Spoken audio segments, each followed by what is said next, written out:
So good morning, everyone. Great to see you again. I hope you spent a very good night yesterday and enjoyed a nice concert. I'm very happy that the two great musical groups will be with us today. And listen and exchange with you. We have two very interesting sessions ahead of us for the last day, the last half day of the 11th European Forum on Music. And on practical things, I would just like to mention this morning that we found a power bank yesterday at the very first table in front of the stage. It's at the registration desk, so whoever is missing his or her power bank, we found that. That's on practicalities for this morning. So we can start right away now with the first panel this morning on sustaining learning and participation in music. And I'm very happy to invite Silja Fischer as a moderator to the floor with her panelists from the sector. The floor is yours.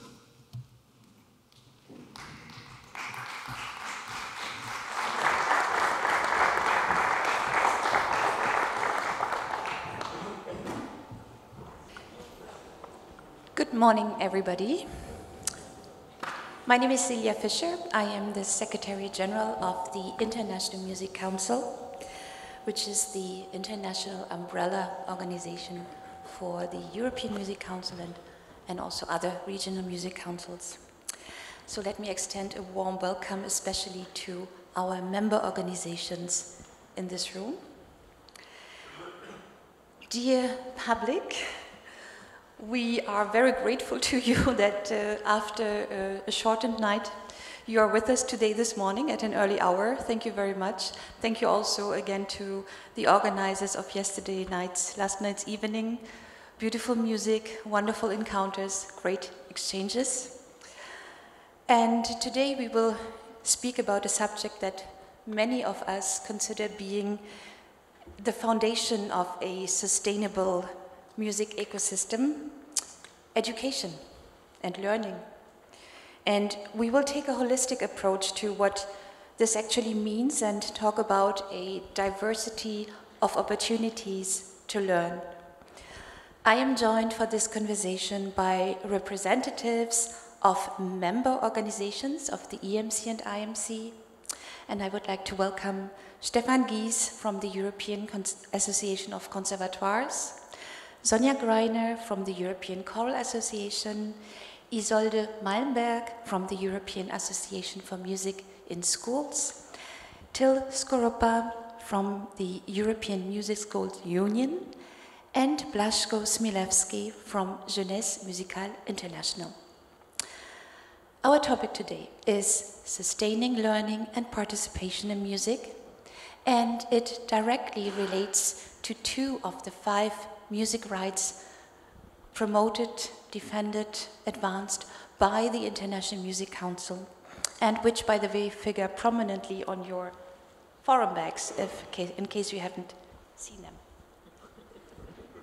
So, I'm speaking about the right for all children and adults to learn musical languages and skills, and to have access to musical involvement through participation, listening, creation, and information.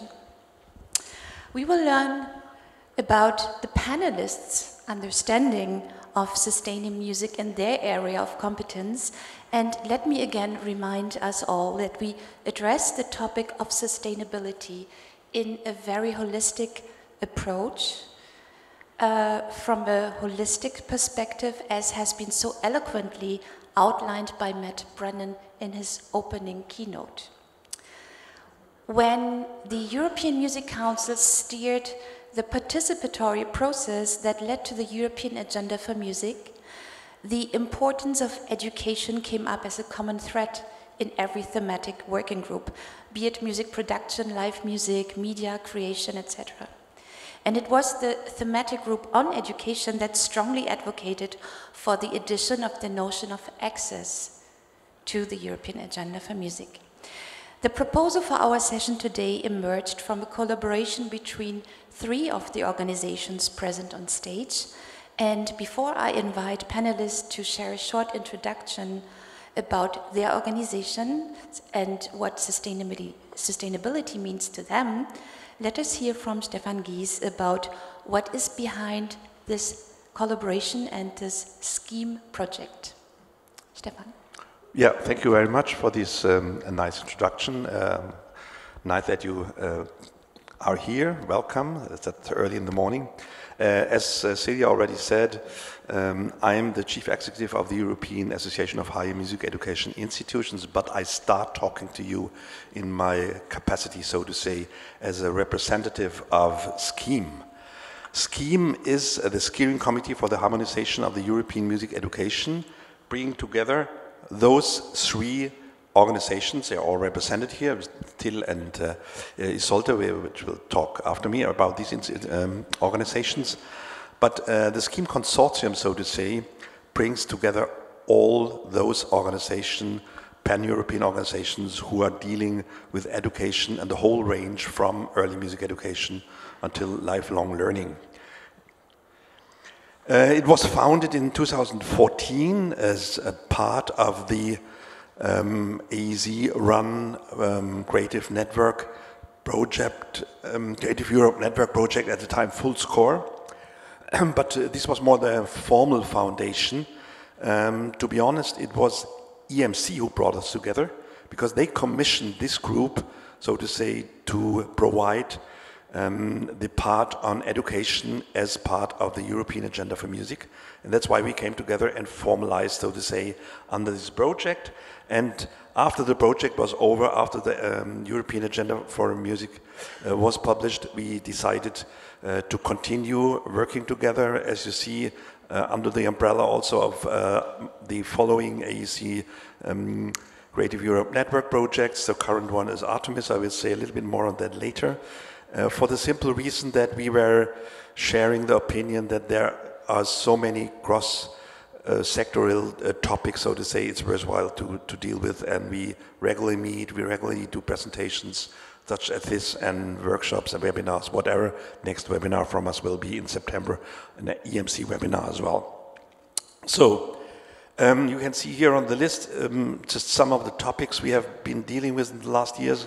You find all the buzzwords that you always find if it's about European policy, digitization, audience engagement, cultural citizenship, and of course there's also sustainability and participation for access for music education, which is the topic of today. Let's say I will more on that in detail later, and now hand over to Isolde. Thank you very much. Good morning also from my part. I'm very happy to give you first idea about the work of the EAS, the European Association for Music in Schools, and I will first say some words what we're doing and then give a first idea of our thoughts about sustainability and what's happening in EAS in terms of sustaining music education in general schools. So first of all, I give you first a little insight in our mission statement so that you have an idea. In the first paragraph, you can see that it is important to EAS to share knowledge and experience in practicing in music education practice and research, and to advocate for high quality music education that is accessible to all young people, because in general school, as we all know, is the place where all young people have access to music education. In the second paragraph, you see a little bit of our values. So again, it's to advance practice and research is important to us, to foster cultural awareness, but also, this is quite interesting, I think, that we want to invite music educators to motivate learners to pursue their own interests and goals with confidence and to facilitate young people's creativity. So it's not so much to put things into their heads or knowledge or skills, so it's very much about facilitating nowadays. This is the mission statement. Who are we? We are, regarding our membership, we are very much individually based, so we have a lot of individual members, a lot of students, music education students, researchers, music teacher educators, but also policymakers. 60 institutional members, you can see them there, and we have a very strong network of what we call national coordinators. In 30 countries we have people that are most of the time also like music teacher associations, national music teacher associations that serve like a knot for EAS, so they bring information to us and they spread the news on EAS in the countries. The main activities is a yearly conference, and in every uneven year, the EAS conference is also the ISME regional, European Regional Conference. We just had that 2 weeks ago in Lyon. We will be in Dublin in 24. We have 2 to 3 regional events. We began to be more regional in order to give more access to EAS and also not have to travel so far. We have a new initiative since 2 years called EUDAMOS, the European Day of Music in Schools, and I will say some words in the next slide. Of course, we have projects, close cooperations. Stefan already said that in the scheme group, nowadays also with the Choral Association, and we do a lot of advocacy work. So when it comes to here I show you our map of the EUDAMOS. We had the European Day of Music in Schools, and every 15th of March, this is the day. And here you can see a map of schools that were involved. These schools, or all schools in Europe, through our national coordinators, get one piece of music with a lot of possibilities how to do this. They work on it, they send in videos, and on this very day, they all meet in Zoom and see each other also doing this piece of music. It's very nice, and we hope that this will spread. It's interesting which countries are already strong participating. So maybe you spread the news. We would be very happy to have this even developed further. When it comes to sustainability, I give some trends. We will have more time later on.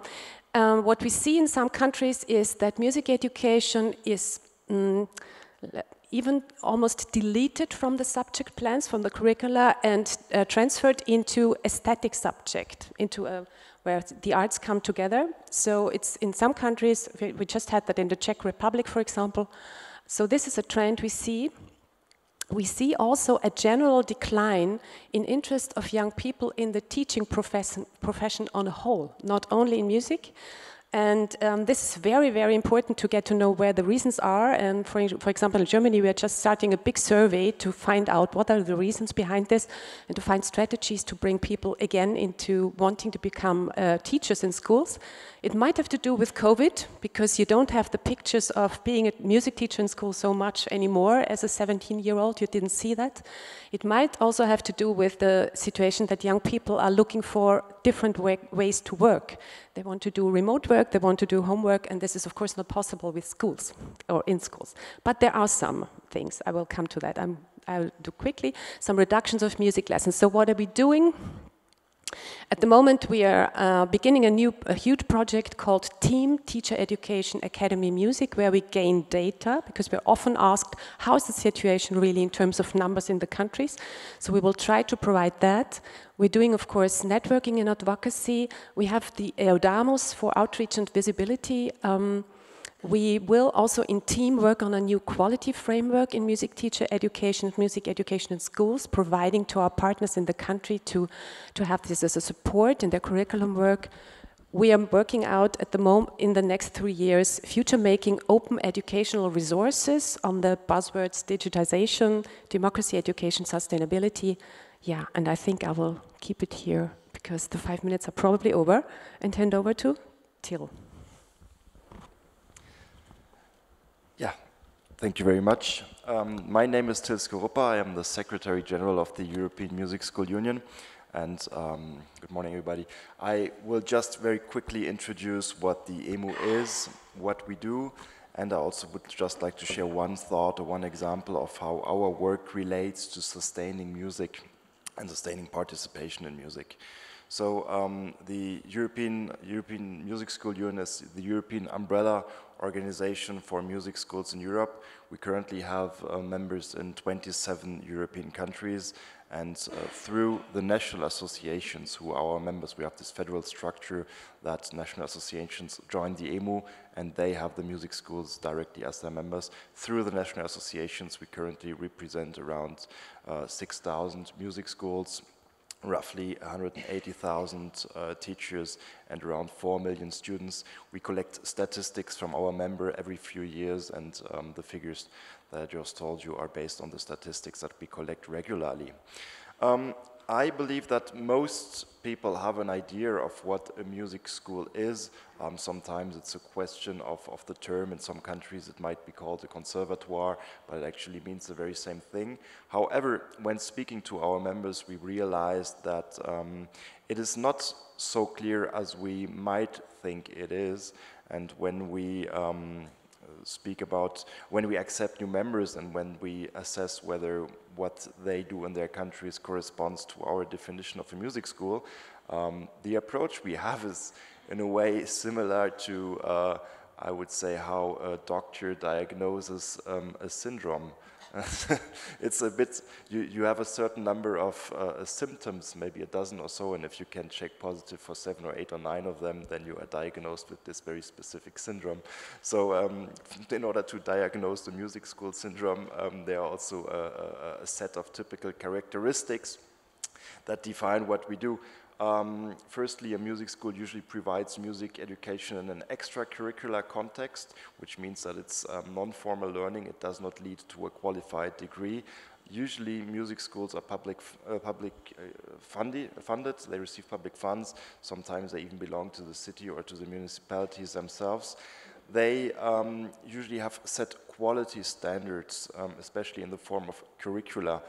Again, not leading to a degree, but in the sense that the pedagogical methods build on each other, sometimes over the course of several years. Music schools mainly target children, sometimes even very young children right after birth. But as a general rule, music schools are also open to adults up to senior age and provide lifelong learning programs. And music schools have this self-image that they are the providers of music education, that they get the taxpayers' money to provide music education in their communities and to society at large. But at the same time, music schools are entrusted with the tasks of preparing musicians for higher music education studies and for becoming professional musicians. So these are, I would say, the main characteristics of what music schools do. They might differ from one country to the next. Some countries will not check some of these boxes, but that is perfectly fine. Of course, the educational system in the different European countries are different, of course. Our main activities is the exchange of information through organization of events, through an annual congress, through publications, through a website, through newsletters, and all these kind of communication channels. As I said, we collect statistics from our members. We organize events, especially the European Youth Music Festival, which brings together around 6,000 or 7,000 students from all over Europe to perform concerts in a city every few years. And we also foster exchange of student delegation, teachers, orchestras, bands, etc. I just wanted to make one point. When we speak about sustaining music, I think we have heard yesterday that the definition of sustainability is quite broad, and all of our actions would relate to sustaining music to a certain extent, but I would like to make just one point, which seems to me to be quite important when speaking about sustaining music in music schools, and that is, as I said, music schools usually receive public funding, which means that they don't necessarily need to have to react to the needs of the market as much as private music education institutions do, and therefore music schools can afford to teach less popular genres of music and less popular instruments. And in that sense, music schools contribute to the preservation of musical cultural heritage. That means especially traditional music, folk music, but also Western art music, such as classical music, which might not be as popular and which might not work as a business model. And of course, it's very important to preserve our European cultural heritage, and the music schools have, I think, a very strong and important role to play in this. And this being said, I'm very happy to give the word to Blasko. No, to Sonja. I'm very sorry. Stefan. Okay. And just need the other thing, your right hand. Thank you.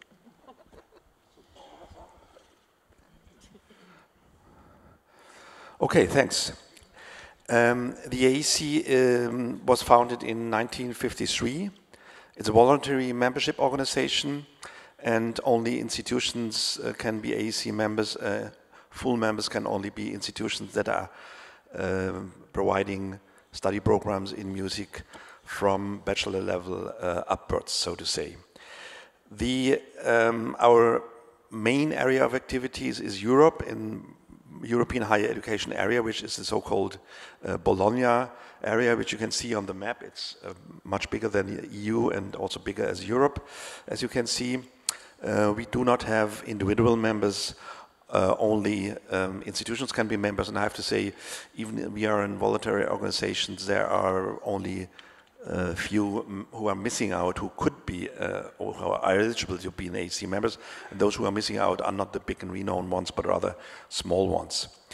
So, in a nutshell, I could say AEC brings together 250 higher music education institutions from the European higher education area, plus a couple of beyond associate members. It's a platform for the exchange of ideas, experience, and good practice, provides opportunities for networking and services to our members, is a think tank for new development and innovation, lobbying and advocating, and that's why we claim, that's the claim you can find, so to say, on our website, to be the leading voice for music higher education in Europe. If you look at the fourth of these bullet points, you might ask, what is think tank, what is innovation for the sector, what is innovation for the AEC? To give you a little bit more an impression, I would just show you a slide where you can see the work packages and the content of our present Creative Europe Network project, Artemis, which is Artists as Makers in Society. And if you're a little bit familiar with the requirements of European funding programs, you know that these are many topics we were mandatory, so to say, to follow. And in particular, the first 6 of these work packages are underpinned with mandatory topics, and the last 2 is a little bit more our freedom. Even if it's mandatory, it's not a bad thing, I would say. It's not that we did not like to work on these topics, but it gave us also room to interpret them in a more individual way. What you can see here is that the buzzword sustainability is not showing up. There is AEC Goes Green. That was a formulation chosen by our own, which is, of course, referring to the European Green Deal. But I have to say that for us, sustainability is much, much broader than just environmental or ecological sustainability. So, I mean, if I say sustainability in a broader sense, what I mean is financial and economic sustainability, so to say, is, I think that's clear, because every organization like ours tries to act financially sustainably on long term, so to say. But there's much more.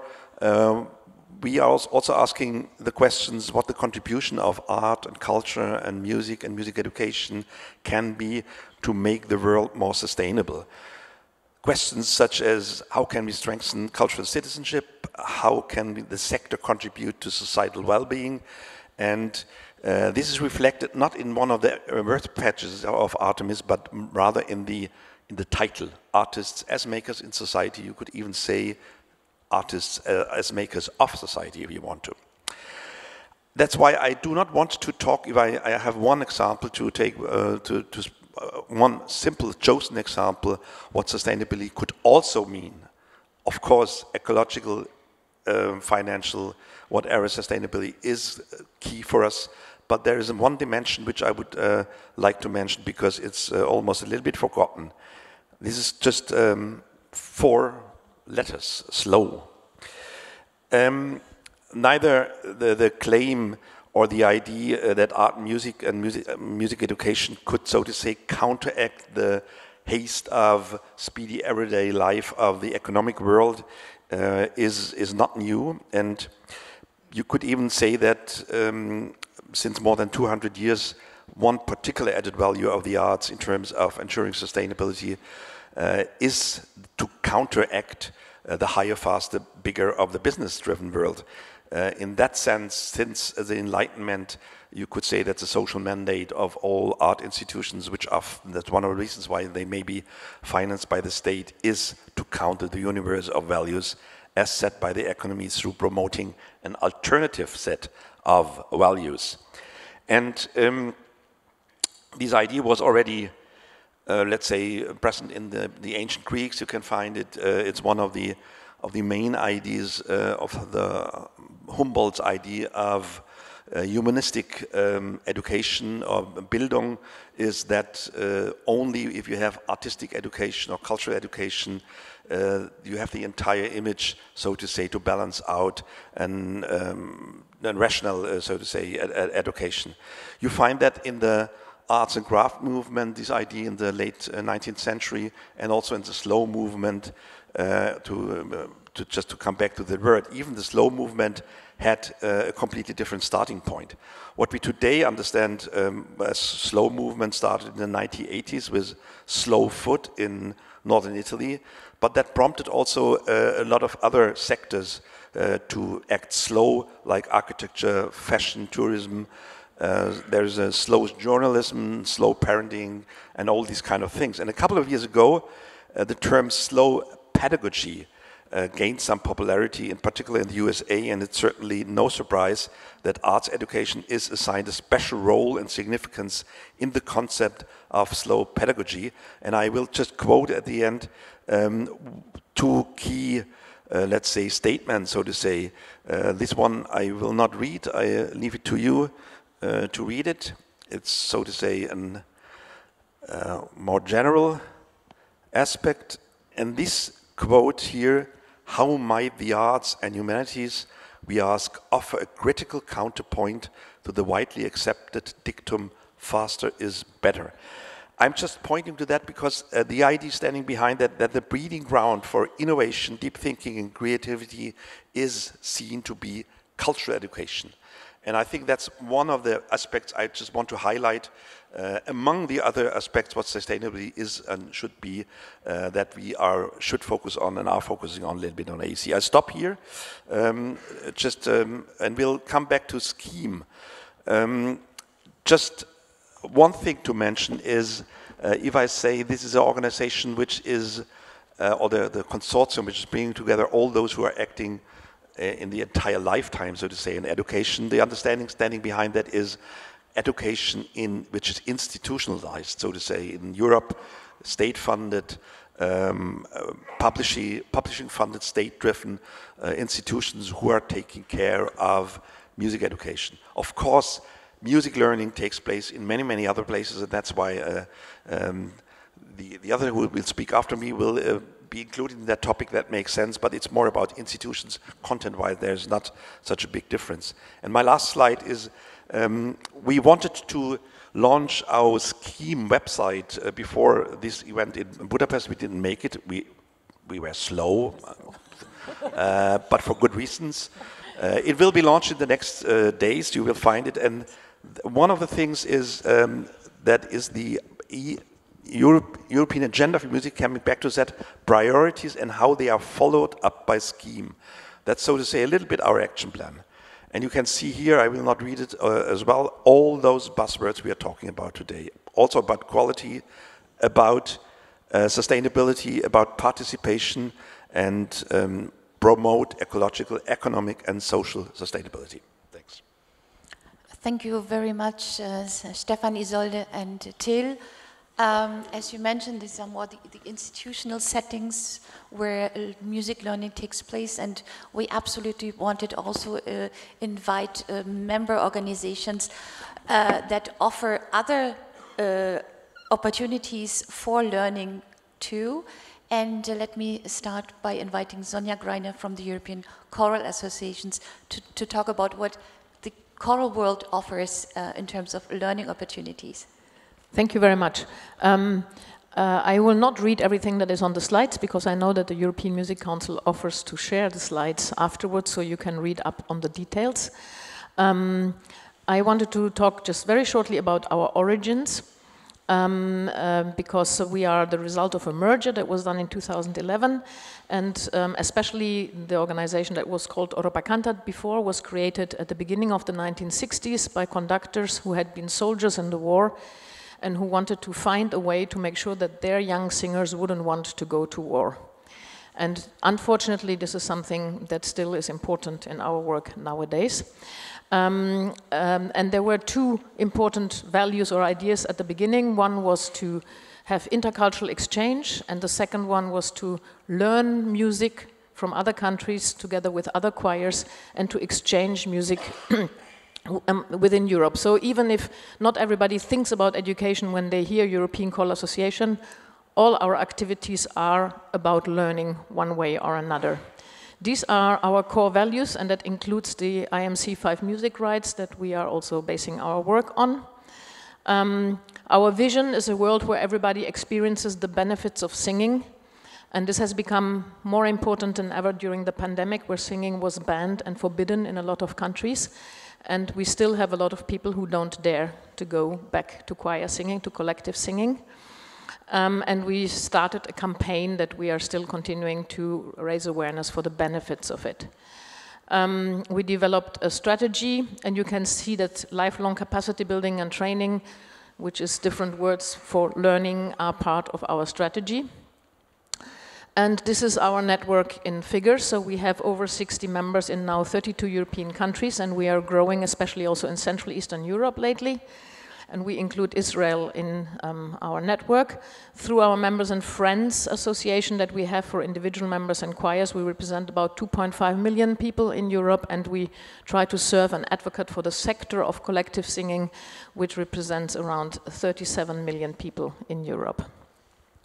We are a network ourselves, but we are also members in a number of networks, including the International and European Music Council, but also some others.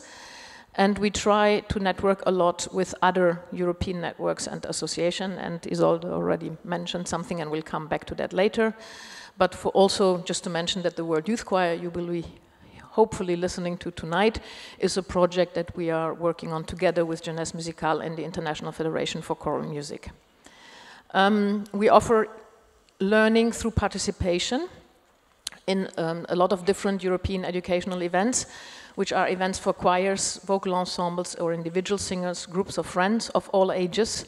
And the learning is in mixed settings, sometimes in special choirs like the World Youth Choir. We work with renowned conductors or vocal leaders. And you also learn from listening to each other, because when we do concerts, we always put 2 or 3 choirs together and we ask them to listen to each other and sometimes also sing together. And we do the daily open singing, where everybody learns music together and we kind of create a common repertoire. And you can see the titles of the events at the bottom. But we also do lifelong learning for professionals within and beyond our current Ignite project, which is our project funded by the European Union Creative Europe Network Funding Strand. And this learning setting, I should say that we as European Choral Association, everything we do is about European international learning. Obviously our members do the same thing on a local level, and I will come back to that later in one of the questions. So we offer workshops, courses, master classes, but we also do peer-to-peer learning, support peer-to-peer learning, so that conductors meet and learn directly from each other, and we offer resources on our website. We also visit countries and study tours to discover the choral life of the country. And finally, what do we mean when we talk about sustainability? I was also very impressed by the keynote speech at the beginning, because it showed that actually sustainability is not only about the environment, and we have never seen it like that, but it has a lot of different factors, as we said before. And for us, the role, as Stefan also mentioned, the role we play in society is very important. We also relate to the SDGs, the Sustainable Development Goal. And at the moment, our biggest issue is how we deal with all the challenges that our sector has been dealing with and will have to deal with, and I'll come back to that later. I think, of course, financial sustainability and environmental sustainability does play a role if you work internationally, and I will also come back to this. And the final word, I also was happy to hear that there is sometimes a conflict of values when it comes to sustainability, and it's not always easy to solve, and there are time constraints if you want to do all that in your work. And with that, I hand back to Silja. Thank you. Thank you very much, Sonja. And to close this first part of our introduction session round, I would like to invite Blasko Smilevski from Jeunesses Musicale International. Jeunesses Musicale International, by the way, is a founding member of the International Music Council, back then under the title International Federation of Jeunesses Musicale. Blasko. Yes, thank you, Silja. So I would like to start with just one slide for today's presentation that actually summarizes it all, as you can see. And Jeunesses Musicale International was founded in 1945 by the then already existing Jeunesses Musicale of Belgium and Jeunesses Musicale of France. The first created in 1941 in Brussels, and the second one in the newly liberated France in 1944. So the whole movement was foreseen as a movement in which young people through music will never again have to live through the atrocities of the Second World War. And our mission statement since those times is, and it's still relevant and still here, is to enable young people to develop through music across all boundaries. Our vision of the world is a world in which every child and young person have access to music. Speaking about the 5 musical rights again. And when I say access to music, I mean as listeners, as practitioners, as creators, and also as supporters. Supporting roles like doing something for music at home, or even being in a supporting profession in a musical industry, and so on and so on. And today we exist in, we have members from total 74 members in 69 countries globally. But normally our calls for participation, we have 14 at the moment international programs, which are managed directly by the GMI head office in Brussels. And our calls for participation are open to anyone, not just to our members, but also to our partners in particular. So that means all of you, in a way. And at the moment, in average, in each of the programs, we have participants from around 84 countries. Ethno is being our champion program, which average participation of around 160 countries per year, so which is quite high number. And as I said, 14 programs in all musical styles that you can see at the bottom of the style, all the brands. And for many years, GMI was active predominantly in the classical music field until the 90s, when the situation started to change. Well, predominantly due to the demand, I would say, on the ground. And normally in the classical field, in a way, the need to expose children and young people to classical music remained. So that's also one of our primary objectives today. But at the same time, we opened up to other music styles because that's what the young people wanted to see from an organization like us, and that's what they wanted to do within our own ecosystem inside GMI. And so we are active in pop, rock, hip-hop, traditional music, ethno, rock, classical, so at the moment jazz as well. Choral or singing, like Sonja already mentioned, the World Youth Choir, as a partnership of three founding partners. And I will not go further than this at the moment. I will just have to give you one little example that in 2001, the newly established Minister of Education of now the country is known as North Macedonia, decided to cancel music education in all primary and secondary schools. There was like a big uproar in the sector, but the minister was quite firm on the decision. So we had to actually prove, through advocacy work, the minister wrong and the ministry. And how? For one, that canceling the music education meant less creativity for children and young people. And less creativity also meant less imagination in learning and on any other subject in the schools. Second thing, which was very important, is less exposure to music, therefore less sensitization and less appreciation of music, therefore less audiences tomorrow.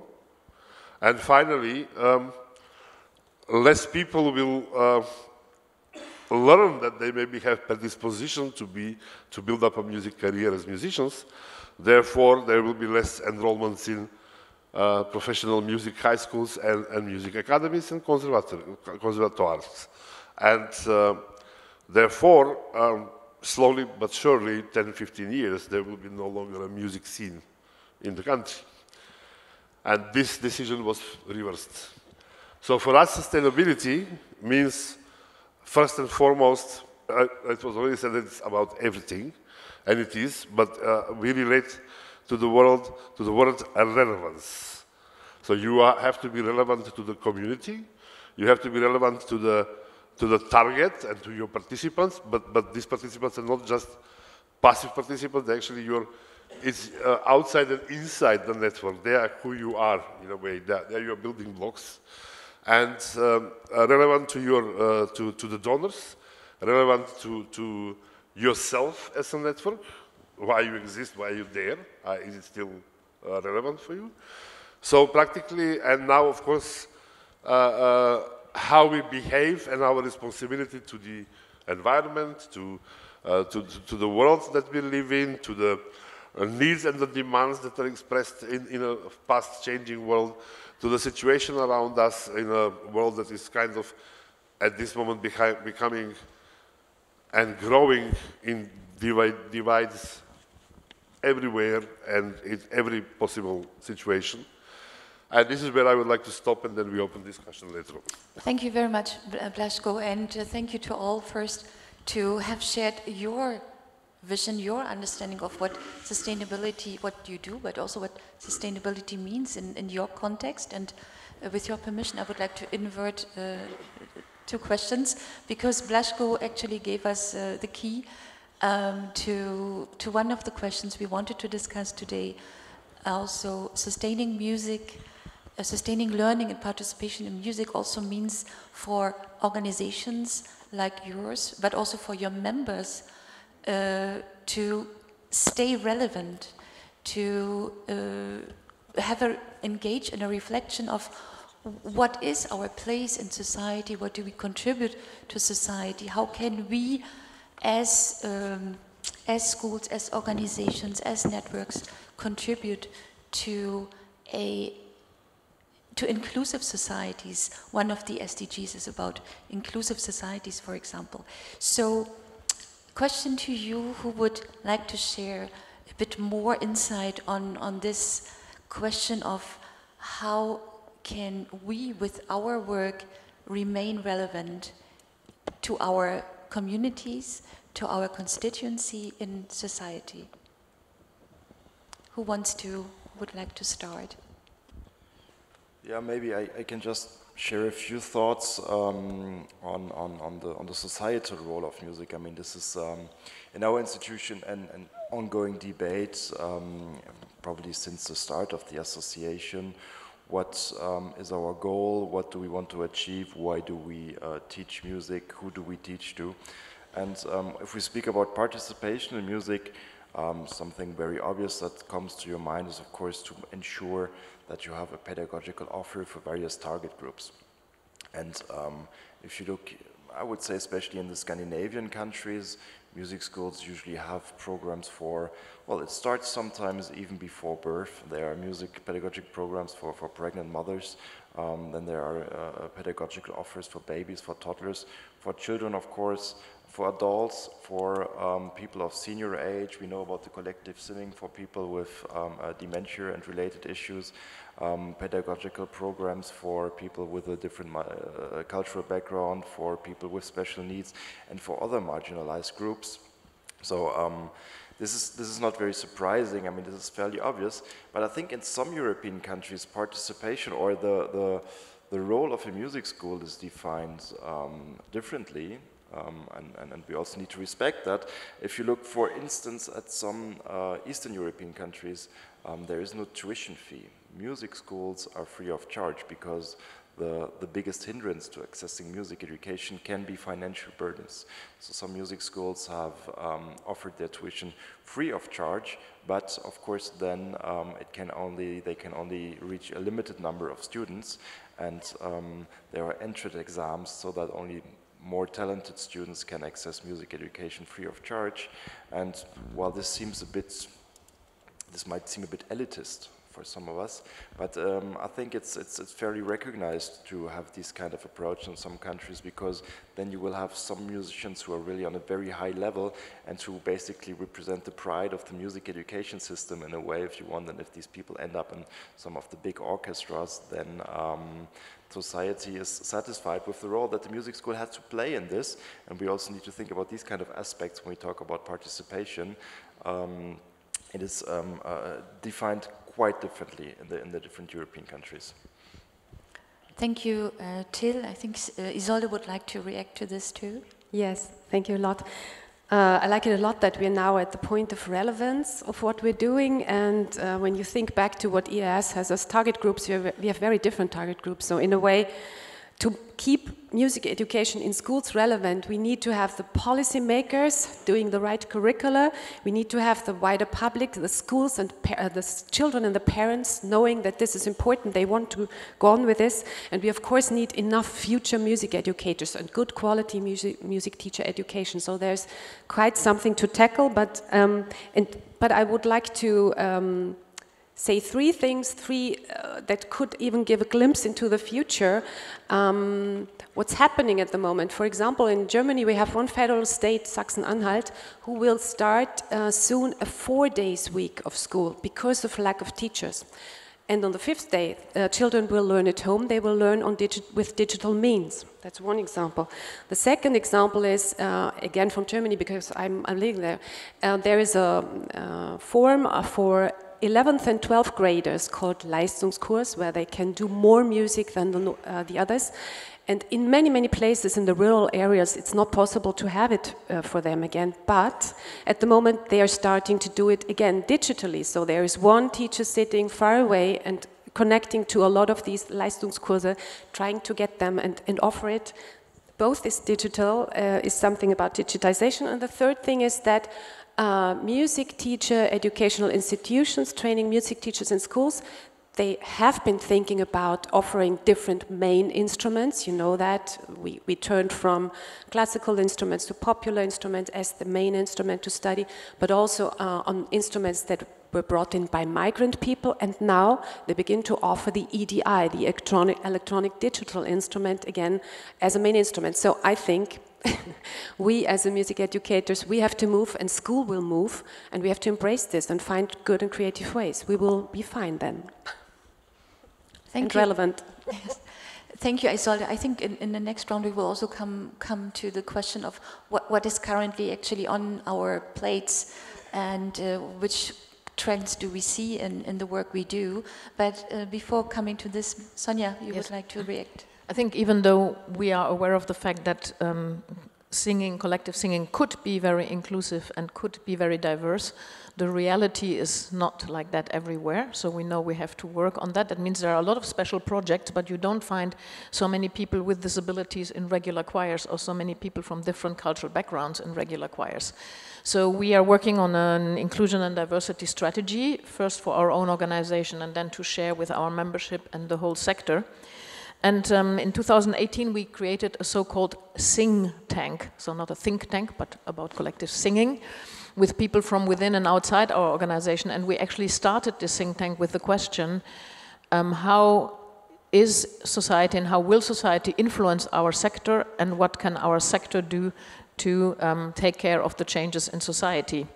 And we have now come to a point where we are actually going to completely take a step back and look at our events and ask in a strategy retreat, are our events still relevant for society nowadays? Do they still fulfill the needs, or do we have to completely change our offer? So we are at the moment at the point where we are really asking ourselves a lot of strategic questions in this sense, and involving our membership in trying to find out what the people need and want. Thank you, Sonja. Blasko, you would like to add on this topic of staying relevant? Yes, I think that there is quite a lot going on in many organizations right now, especially on this issue of the relevance. And Sonja already mentioned some, and the others mentioned the things that are very important. And for us, one of the things that we learned in the past 4 or 5 years, exactly coinciding with the start of the pandemic, when we kind of all started to sit home, and it hit us suddenly in the face that something will have to be done differently. And one thing is that we started to work on new standards and changing our environment or our ecosystem to become more inclusive and open, to kind of create an enabling place where everybody can be welcomed and feel safe and comfortable. And this is a process. We don't have all the answers. We don't have all the solutions. It's still ongoing. We have the Play It Loud, one of the programs that we have. I think it was presented yesterday. And we also initiated a big monitoring and evaluation system development because it's about learning from what we do and then changing based on what we learn. And we consult many of our stakeholders and also the external public as well, so that they tell us, are we still relevant for what we do? That's all. Thank you, Blasko. Stefan, you referred to this topic, in my view, when you spoke about slow pedagogies and also offering different values, alternative values, counterpoints. And maybe if you want to a bit elaborate on this, but also I see this as a connection to the other question we would like to discuss about, which are the current trends that you actually see in the work of higher music education institutions in terms of pedagogy or others. Thank you. Yeah, thanks for the question. And I would not only, I mean, I can try to answer it a little bit broader. Of course, higher music education is my main focus, but education as a whole. First of all, if you talk about trends, there are indeed threatening trends. And just to come back what Blasko said about the discontinuation of music education in general schools in North Macedonia, this is not the only country. But there are also complete different trends. In other countries, it's, so to say, the opposite direction. And I just want to remind that, in particular, the European Union, for a long time, education, culture, arts, research was not a topic to them because that was and is still left to the national states. But by chance, so to say, triggered a little bit by the migration crisis in 2015, they discovered culture as an area which might be important to invest a little bit more. There were things coming up with, through culture, you could create an European identity, counteract populism, right-wing parties under the headline of cultural citizenships. Of course, they were also expecting that the cultural sector could contribute to create new jobs and all these kind of these. I think these both trends are existing, and we should not only see the negative side, but also the positive side and make the best out of it, I would say. If I would talk about trends in educational institutions more general, I mean, it has always been the main task of educational institutes to provide and to offer learning opportunities. This has been done in the past in a different way as it is maybe done today. In the past it was more about maybe instruction or teaching, and all institutions are getting more and more facilitators of learning than teachers. And this might be even stronger at the higher education sector, but I think the trend is clear, and it's also a little bit sustained and promoted by digitization, and I see the future as this facilitating aspect will getting more and more important, partly also driven a little bit by ChatGPT and other AI means, and I see the future more of creating or offering spaces for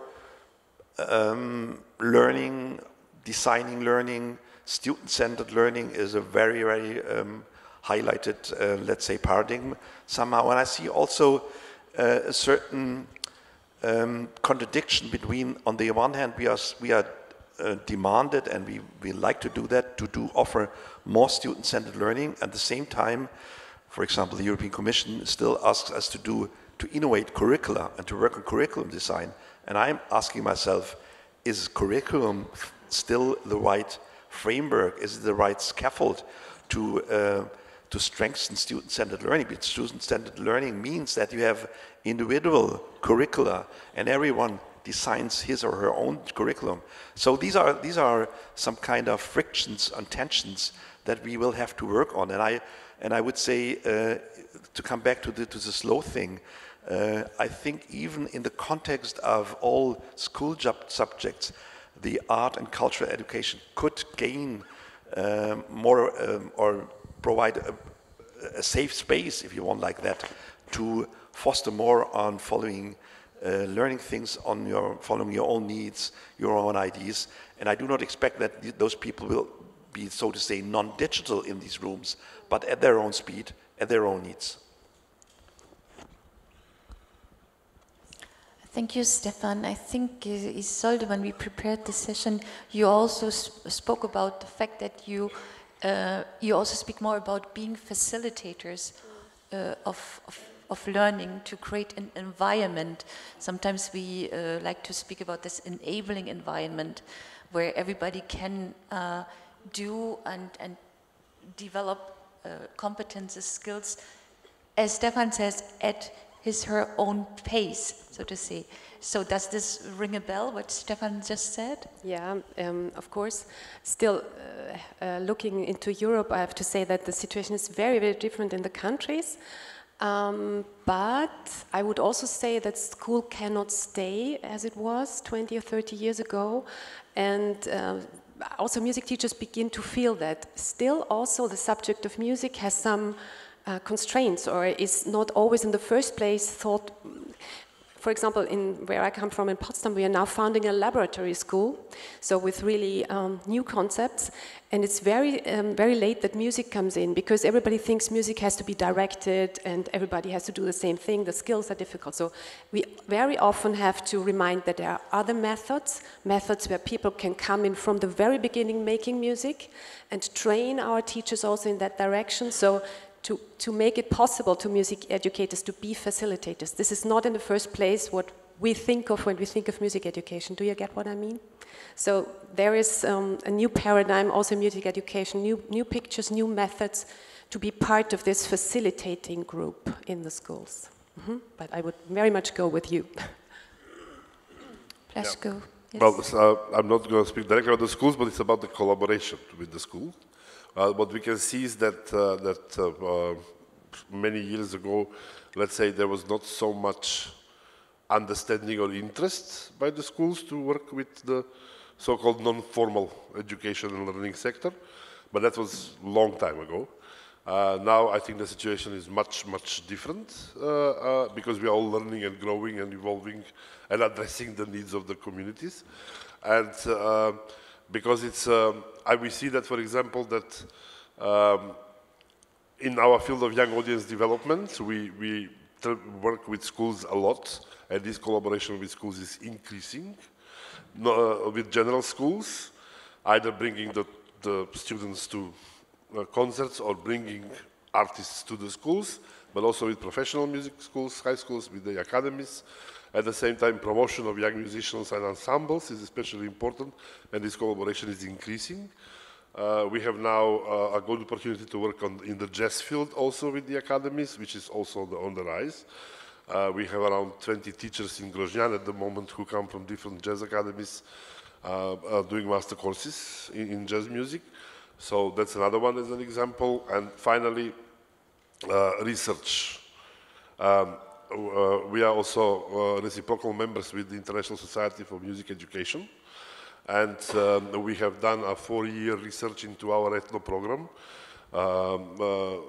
Music schools are especially, and educators are especially interested in methodologies, approaches in non-formal learning, peer-to-peer learning, and they chose the ethno music as such to check and see how it works and how relevant it is and how, well, we don't plan to institutionalize it, but they would like to see how relevant it can be and can connect to the actual formal music schools. Just a few examples. Thank you. What I hear is really that the so-called boundaries are really disappearing, and mixed settings of learning, peer-to-peer learning that happens kind of everywhere in all settings. Sonja, I think you wanted to add to this. Yes, I think I also wanted to add that our institutions are all interlinked because what one of us does influences the other. We saw during the pandemic, I mean, the sustainability of the choral sector for us has to do with the fact, can people access, because we talked about that choral singing, and singing was stopped in a lot of schools. And this has a direct impact because we lost generations of young singers for the children's choirs. We lost a lot of senior choirs and singers in many countries, but we also lost some young singers because they're not getting access to singing in schools anymore. And therefore, I'm now going to say it because we mentioned it a few times, the European Association of Music in Schools and the European Choral Association decided to sign an official cooperation agreement because we want to work together on advocating for music education in school and within music education to advocate for collective singing as a participatory activity. And EIS has a focus group, Singing in Music Education, and we've been cooperating with them a lot. And we want to carry this down to the national level and encourage our mutual members to cooperate more also on the national level. My next question to you is about the role of your organizations and your members in offering access, broad access to learning opportunities in a very in an inclusive way, but also in a participatory way. Is there something you would like to share on this access topic? Maybe I can start. The first thing is, I mean, the institutions I represent, they have their origin in the 19th century, and they were for a very long time focusing on classical music. This has changed in the last 40 years and has speeded up the change, I would say, but still we are very, very much coined by these kind of, you know, white, well-educated, bourgeois, Protestant, middle-class people and their understanding of culture. And we are aware about the fact that has to be changed. And 40 years ago, the jazz, so to say, came into the higher music education institutions, and there was a big mistake done at the time that this bringing in the jazz in the higher music education institutions changed the jazz, but not the higher music education institutions. And we have now to open to a much more diversity that we can imagine, and maybe even many people can stand, but we have to be open. We have to be open to accept different kinds of teaching, learning, understanding of what handing over tradition is and all these kinds. And I think this is a big challenge, but there is a huge awareness of that as well. And to come back to the term of, this is a little bit metaphoric, but to the term of participation, in German there are two different terms. The one is Teilnahme and the other one is Teilhabe. And I understand participation as Teilhabe. That means Teilnahme is if you go to a party. Teilhabe is if you dance. So you have to offer the people to actively, proactively participate, to take ownership of the party, and then it will work out. And I think there's a lot of work to do, but we are aware of it, and we are on the right track. Thank you very much. This was actually mentioned in one of the sessions yesterday, and someone added also, it's also about deciding which music is being played at the party. But you mentioned the topic of different genres, traditions, also handing over traditions. I think, Till, you spoke about the fact that in music schools there's a greater possibility for being more open to less popular, I think this the term you used, the less popular genres. Is there something you would like to add on this topic? Well, about the less popular genres, I don't know so much. Maybe one thing that comes to my mind when we speak about this topic of providing access to music is that the IMU has published a statement, I think in '99, which is still quite important to our work today, the Weimar Declaration. Weimar was, I think, European Capital of Culture in '99, and delegates adopted the Weimar Declaration on that occasion. And it was a reaction to I think what was called the World Summit on Cultural Policies that UNESCO organized just 1 year before. Maybe you know more about it than I do. And during this World Summit, the UNESCO back then declared that the right to music education is a basic human right. And building on that momentum, the delegates of the General Assembly in Weimar developed this statement, the Weimar Declaration, that says, well, we fully agree, of course, and we music schools are the institutions that provide this human right, that put it into practice. Our role is to take the taxpayers' money and to provide music education to society at large and to provide access to all. As I just said, access and participation is defined quite differently in the European countries, but I think this self-image is still valid today, and no matter how you define participation, I think music schools all across Europe would agree on this point and would agree on what was said in the Weimar Declaration. And in this context, there is a very interesting, I would almost say, experiment going on right now, and that is happening in Luxembourg. Luxembourg just passed and implemented a legislation that makes sure that access to music schools is completely free of charge. Now, the music schools in Luxembourg, they're really on their feet, so to say. They're big institutions. There are only like 5 or 6 music schools in Luxembourg. I think it's a small country, but they are really on their feet. They have really diverse programs. I think they have very good programs preparing their students for higher education studies. They teach various styles of music. They have these non-formal contexts in music schools where you can practice and be creative and so on. And they offer really a wide variety of pedagogical offers. And it's all free of charge now, and it's very interesting to keep an eye on that and to see how it turns out. When we spoke to our directors in Luxembourg, they were actually quite concerned because they felt that people would not take it very serious anymore. Maybe teachers would prepare themselves to give lessons, and then the students don't show up because they never cancel their subscription because it doesn't cost any money anyway. So far, this has not happened. After 3/4 of a year, this concern has not yet happened. We will see. Our colleagues in Luxembourg say it's way too early to assess what this experiment will lead up to, but this is certainly something that we will keep an eye out for in the next years and to see how that impacts music schools in that country. Yeah. And you will keep us posted on this. Yeah, of course. Indeed. I think, Isolde, you would like I to will be answer very this quickly, question yes. too. Thank you. Wonderful vision. About inclusivity, of course, every child has access to music in a general school. Schools have been better in terms of inclusivity. Yeah, they have become better. We still are not better when it comes to music teacher education because we still have, of course, because we have the entrance exam, and I think we still need this because you have to have skills also from the beginning. But we still don't reach all young people who do music to become music teachers. We still are seen as institutions that are more or less classical. And again, some weeks ago, a colleague of mine, he was in a school in a project working with children who are doing EDI.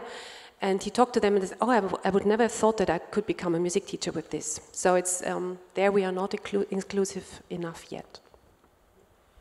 But also in terms of access, we like to say that the school is the most democratic way to offer a very comprehensive education, including culture and arts education. And of course, that's why it is very important to keep up this education offer, this diverse education offer. Blasko. Yeah, well, I want to offer just an insight very briefly into the fact that from our perspective as NGOs, which are maybe more mobile than the schools, we do bring the access to music even to children and young people who don't really have it. Because a school is a music school, and you can provide access to the community and to the people who will enroll. But there is also a lot of children and young people, even in our surroundings right now here, who do not have access to music in any possible way. And that's where we need to speak. We don't have time now, but maybe there could be a session in the future where what we actually do to revert that and to change that and to bring that access and to make that environment where everybody is welcome, safe, and equal to each other. So. And Sonja. Yes, just to say, I mean, the primary access to collective singing usually happens in school if they are lucky, because I saw some critical faces. Of course, music education should be available for all children, but isn't available for all children in Europe or at all levels. What we did now in this Benefits of Singing campaign is that we offered a kind of advocacy kit for those who want to advocate for the use of collective singing as an access to music. And we have a curated research database that proves the benefits of singing, and we have graphics, and we have some advocacy help on how to do it. Because yes, there's also the possibility of first access in a project. So for example, when we talk about children with migrant backgrounds and especially refugee children, you can also offer activities in the accommodations where they are, but you have to convince somebody who is in this place and who may not be convinced that what you want to do is really the right thing. And that's where I think such advocacy kits or tools can be very helpful for the people who want to do something.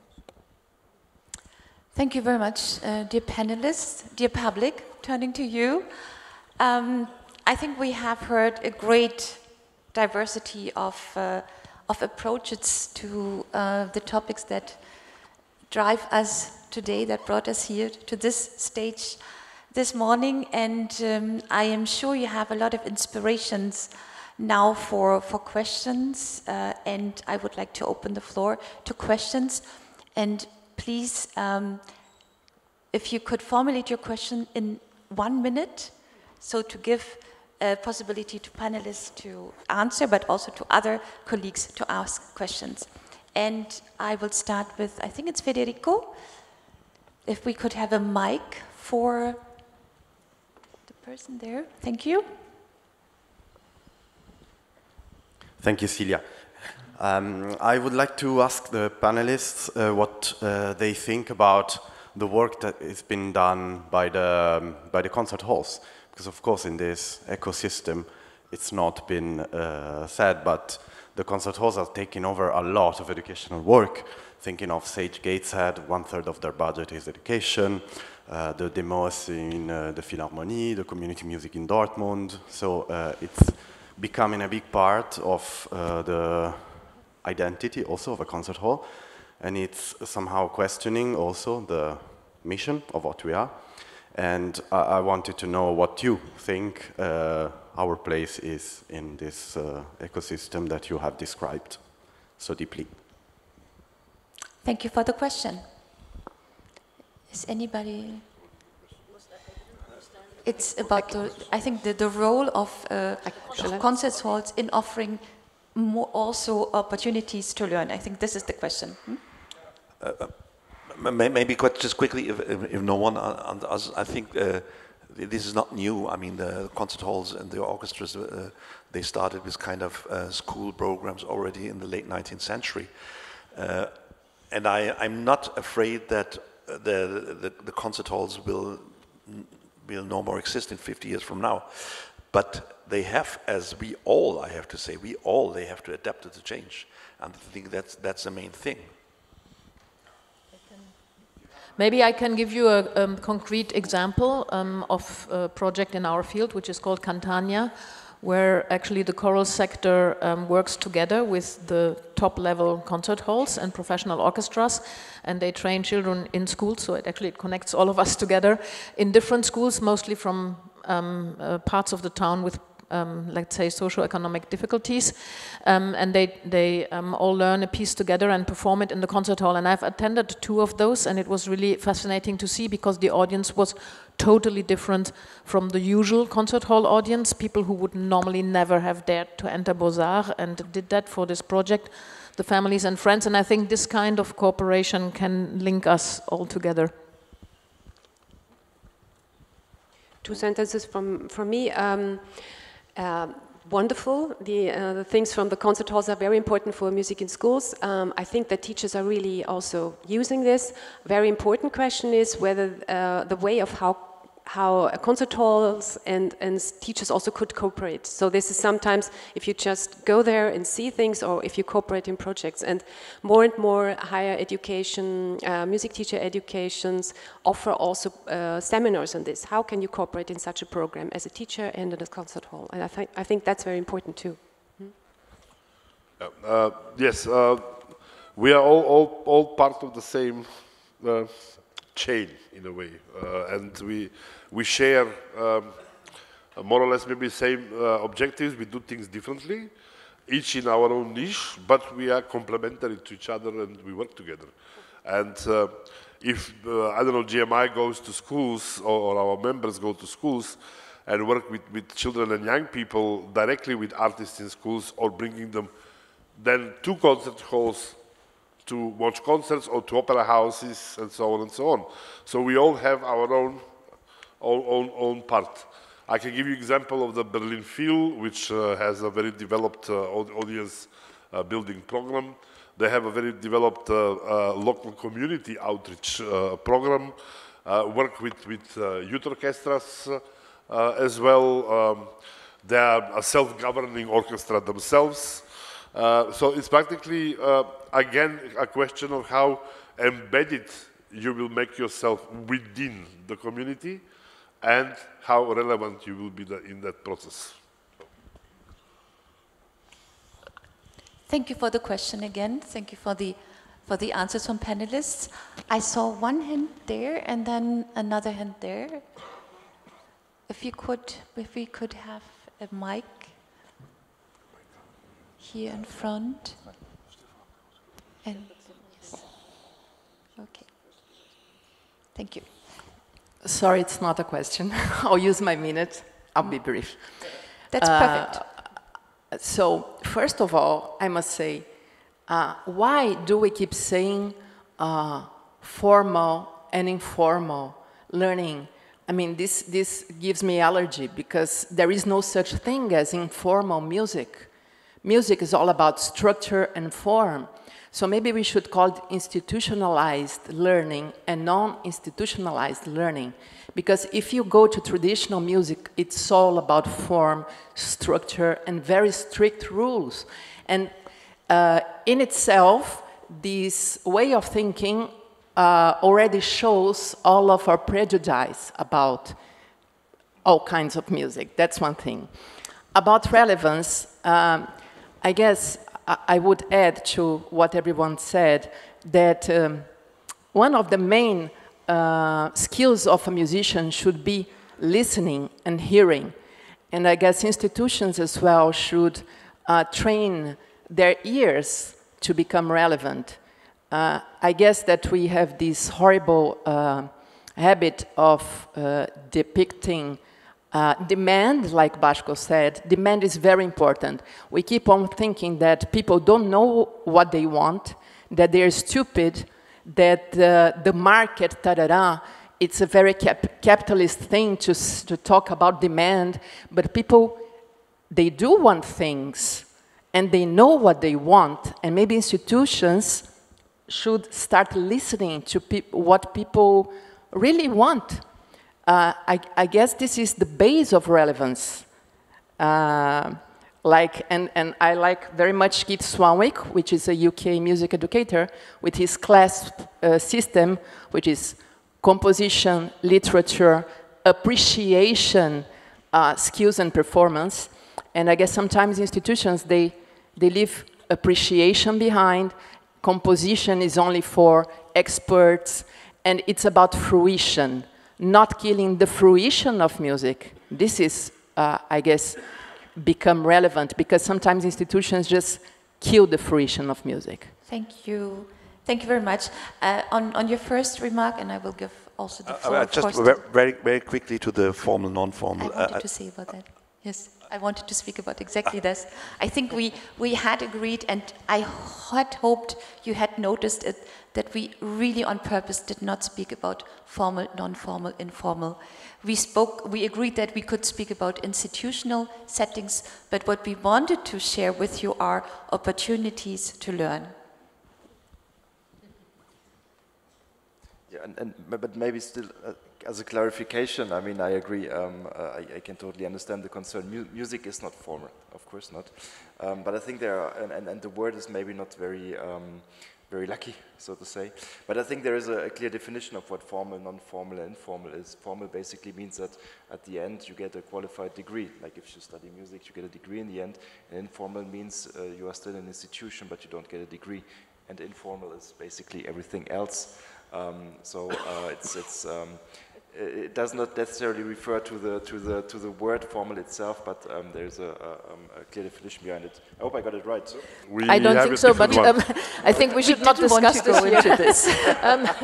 I wanted to add just something that in our field we have started to talk a lot about co-creation, meaning that it's not necessarily a conductor telling the singers what to sing and it's a pre-composed piece, but it's actually a musician working together with the participants, both on the composition and the performance. And it frightens people because they don't know in advance, sometimes both the participants and the leaders, they don't know in advance. So we said you don't have to produce a result, you can also speak about the process at the end.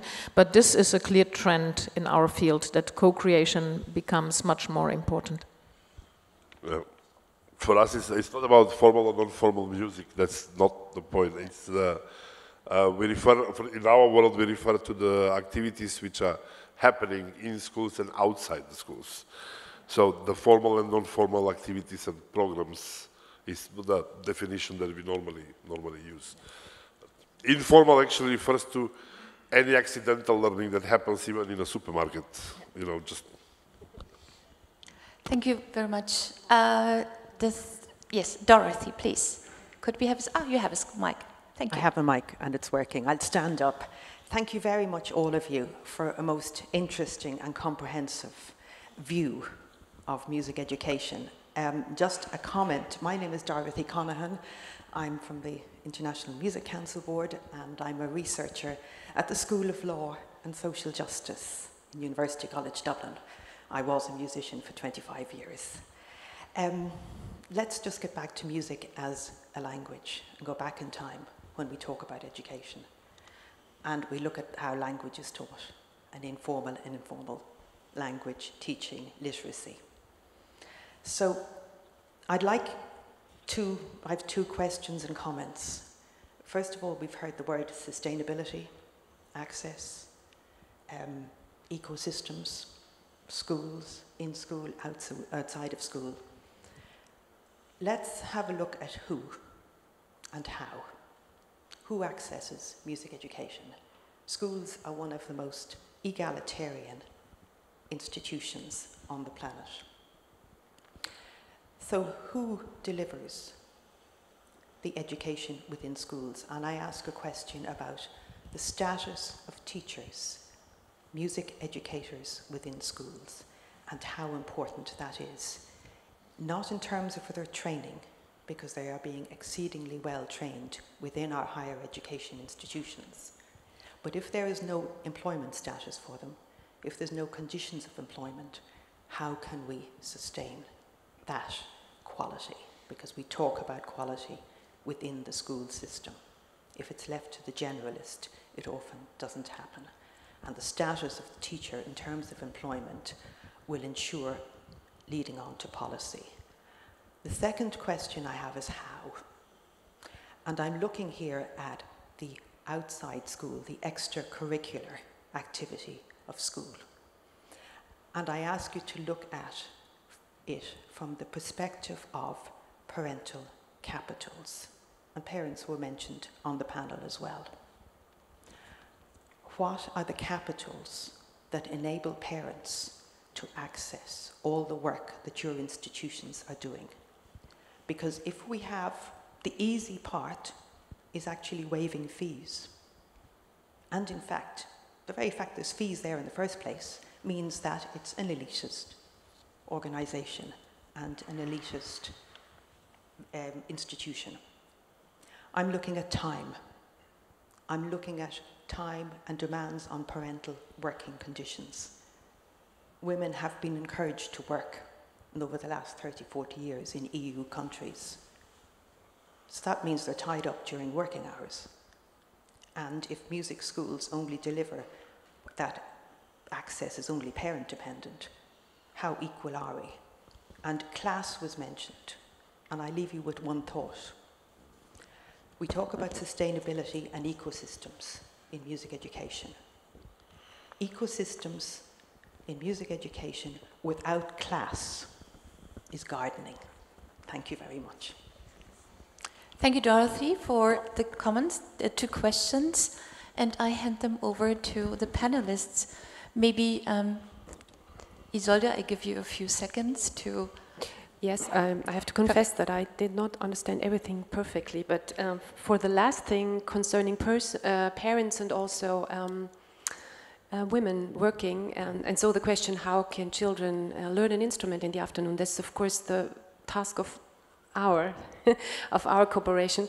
Very good examples are when music schools are part of general schools. So there is a lot of examples also, again in the German-speaking countries. I don't know so much about the others, maybe you can say some things, but this is of course perfect, because not only the way is easier, but also there is more access for children who would normally not come to music schools. So this is one thing. Do you want to add something on that, Till? I can only confirm, I mean, the cooperation between general schools and music schools has been going on for a very long time, not just in Germany, but in many European countries. And actually, even our cooperation in scheme was not, was a reaction of what our members are already doing on the local level. And yeah, it goes as far as music schools and general schools sometimes sharing a building. Since music schools do extracurricular activities, it means they give lessons when school is over, or most of it, and then of course they can use the rooms and the facilities to teach music. So yeah, I can only confirm that this cooperation is not just in Germany, but all across Europe. Is there anything you do in terms of advocating for a better status, better recognition, better working conditions? Because this is what I heard too from Dorothy. Maybe just one thing, if you talk about not sustainability as a substantive, but more about how to sustain music, I think it should be clear, and this was not discussed today, but it should still not be forget that what we absolutely need is fair remuneration, a clear legal setting in terms of copyrights, AI, how all those rights are, so to say, protected, and all these kind of things, because this is really a precondition to keep the sector alive, so to say. We did not talk about that, but I think that's, so to say, underpinning everything what we do, and maybe that's a little bit linked to your statement.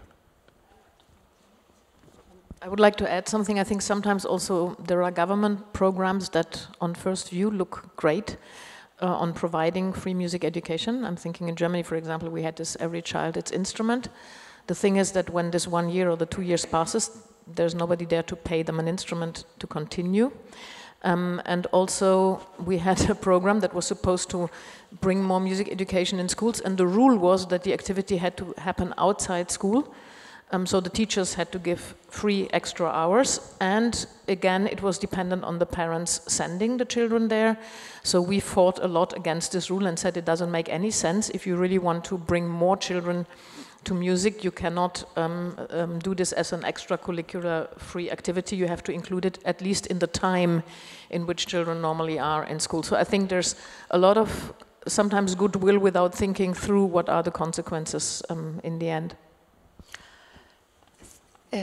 I would like to, if I understood sign language very well, we have one question, and I have one question from in the room.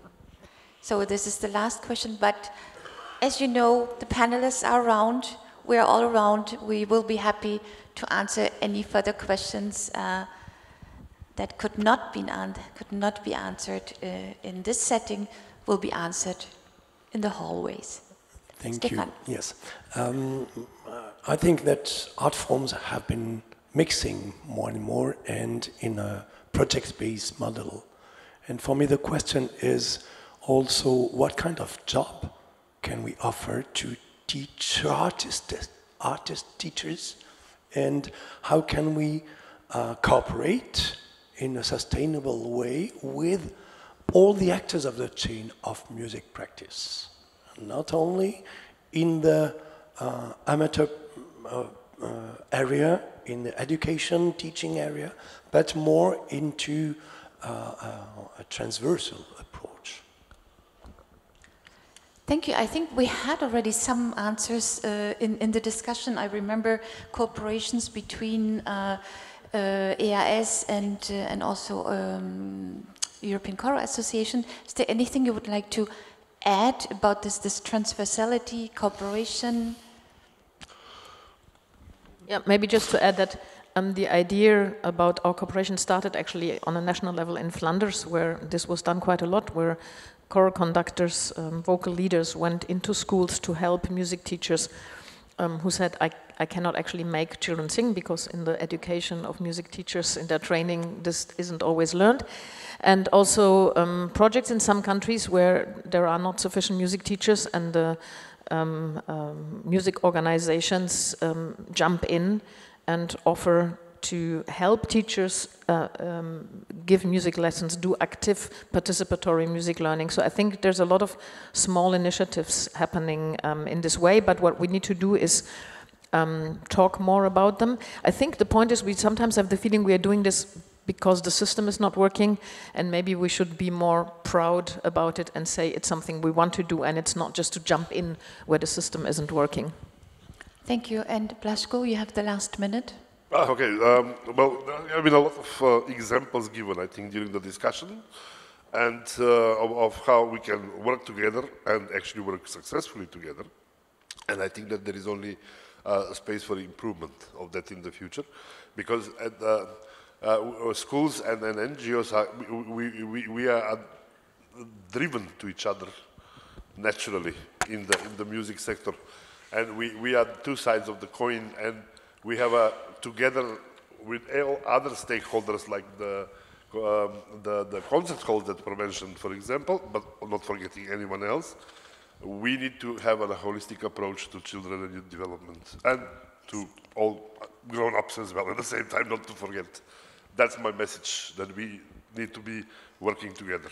That's all. Thank you very much, and that gives me the key to thank you all.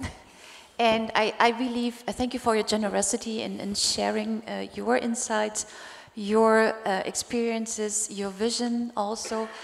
I think what this panel has demonstrated to us all is exactly this complementarity, but also symbiosis of what we do. It's, I have not heard any, or have not felt any silo thinking among what we all do. Thank you very much for this. Thank you for the work you do. Thank you for the work you do in the room to offer these diverse opportunities for learning. This is what we do as networks. We connect the dots. We bring together people, ideas, actions under the umbrella of the 5 music rights. And we all work together to realize this vision we all have. We have formulated an IMC as a world where everybody can have access to music, to making music, performing music, learning music, being able to express themselves in all freedom through music, and where artists of every kind are recognized and fairly remunerated. This is our vision, and thank you very much for what we all are together doing to reach this. Thank you.